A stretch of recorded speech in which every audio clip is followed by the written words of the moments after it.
নমস্কাৰ জেআৰজি ব্লগলৈ সকলোকে স্বাগতম জনাইছো। আজি আমি আলোচনা কৰিবলৈ লৈছো দেৱালী উপলক্ষে ৭৫,০০০ প্ৰাৰ্থীক প্ৰদান কৰা হ'ব নিযুক্তি পত্ৰ, অৰ্থাৎ দেৱালীত দিয়া হ'ব নিবনুৱা যুৱক যুৱতী উপহাৰ।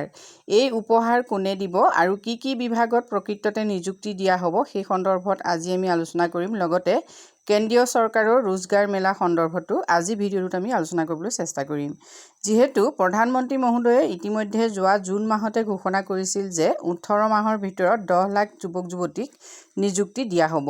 এই 10 লাখ যুৱক যুৱতীৰে ৭৫,০০০ প্ৰাৰ্থীক ইতিমধ্যে নিযুক্তি পত্ৰ প্ৰদান কৰিব অহা শনিবাৰে।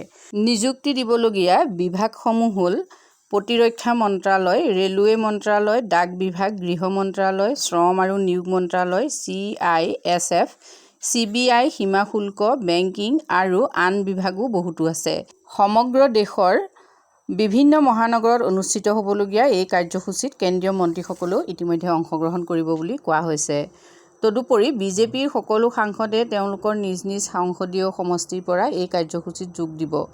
নিয়োগ ক্ৰমাৎ হ্ৰাস পোৱাৰ বাবে ইতিমধ্যে কেন্দ্ৰীয় চৰকাৰক যথেষ্ট সমালোচনা কৰা হৈছিল আৰু সেই সমালোচনাৰ উত্তৰ হিচাপে প্ৰধানমন্ত্ৰী মোদী ডাঙৰীয়াই এই বছৰৰ জুন মাহত ঘোষণা কৰিছিল যে 18 মাহত 10 লাখ চাকৰি সৃষ্টি কৰা হ'ব আৰু সেই উদ্দেশ্য আগত ৰাখিয়ে অহা শনিবাৰে ৭৫,০০০ প্ৰাৰ্থীক নিযুক্তি পত্ৰ প্ৰদান কৰা হ'ব। আৰু লগতে অহা শনিবাৰে প্ৰধানমন্ত্ৰী মহোদয়ে ৰোজগাৰ মেলা মুকলি কৰিব আৰু এই ৰোজগাৰ মেলাৰ জৰিয়তে 10 লাখ যুৱক যুৱতীক নিযুক্তি দিয়াৰ প্ৰক্ৰিয়াও আৰম্ভ হ'ব। গতিকে নিবনুৱা যুৱক যুৱতীসকলৰ বাবে নিশ্চয় এইটো ভাল খবৰ আৰু এই ৭৫,০০০ প্ৰাৰ্থীৰ ভিতৰত যদি এই ভিডিঅ' চাই থকা কোনোবা প্ৰাৰ্থীয়ে নিযুক্তি পায় তেতিয়াহ'লে কমেণ্ট কৰি জনাব, নিশ্চয় আমি আনন্দিত হ'ম। আজি ভিডিঅ'টোত আমি ইমানখিনি তথ্যই আগবঢ়াইছোঁ। ধন্যবাদ।